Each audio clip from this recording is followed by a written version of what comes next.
My name's Helen Sybel and I'm a painter. I've been in the studio for over 25 years now.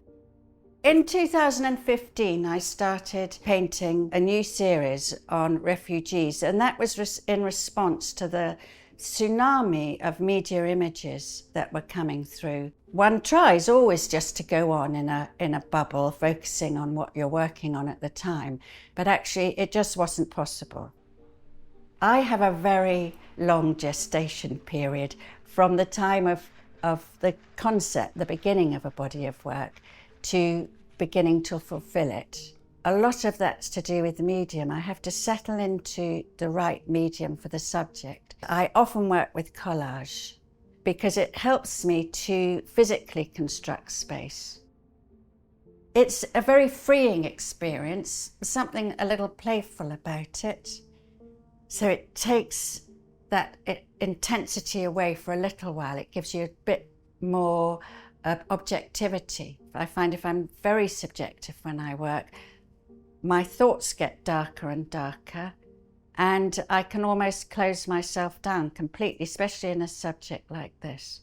So this is my collage tray, and I fish around in here as I'm working. I have it up high on my plan chest, so everything's on one level. And in this tray, I have all sorts of bits and pieces which I can insert into my paintings.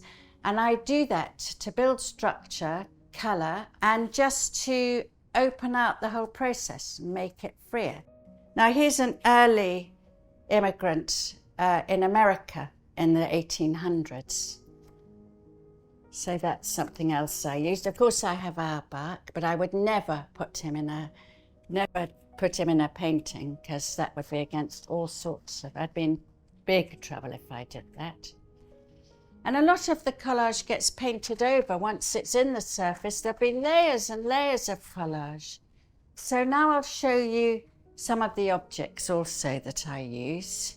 So they're just bits and bobs of every old thing here. Plastic soldiers, all sorts. As in the father and daughter in the Calais camp, the direction of the wrench or vice, it's directing the gaze into the central sort of drama, into the father and the daughter. It actually channels the viewer's eye.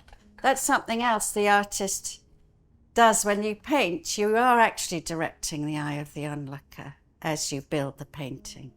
And so often collage inadvertently does that as well.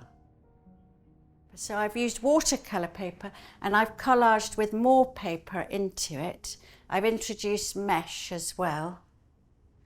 I wanted to get that very broken, uneven surface so that nothing is stable. Everything is chaotic and broken down. You can just see suggestions of identifiable structures. And I wanted to get that relationship between the father and the daughter. So he's talking to her. And I mean, it could be a stroll in a park, you know, the connection between them. But it's not. It's a very hostile environment. The actual subject was especially good for me because I'm a figurative painter. I trained at Camberwell, which was intensely figurative, very academic, technical training. It was there that I had a wonderful tutor called Arnold van Praag. And Arnold introduced me to the work of Giacometti. And the great lesson I learnt from Giacometti was how he animated space. He compresses everything around the figure, so the figure becomes almost like a battery. It's like a charge of energy within that space. My figures, I always have a momentum as they walk through, so as they travel through the space. The drama in my work tends to be mostly in the landscape or urban scape around the figure.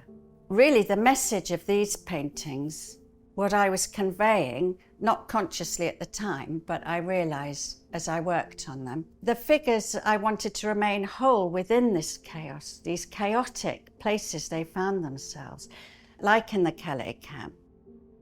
What I'm doing now is I'm doing mostly oil pastel drawings of them because I've started a new body of work actually on childhood, but at the same time I'm sort of keeping this alive by just doing my oil pastel drawings on the same subject. Bodies of work, they have a way of coming to an end, and you think they'll go on forever. Why not? It's a huge subject and it's always going to be with us. But in a funny way, they come to a natural end. And if you keep trying to work on them and push them, they've lost their life. You can't do it. You have to know when actually to move on.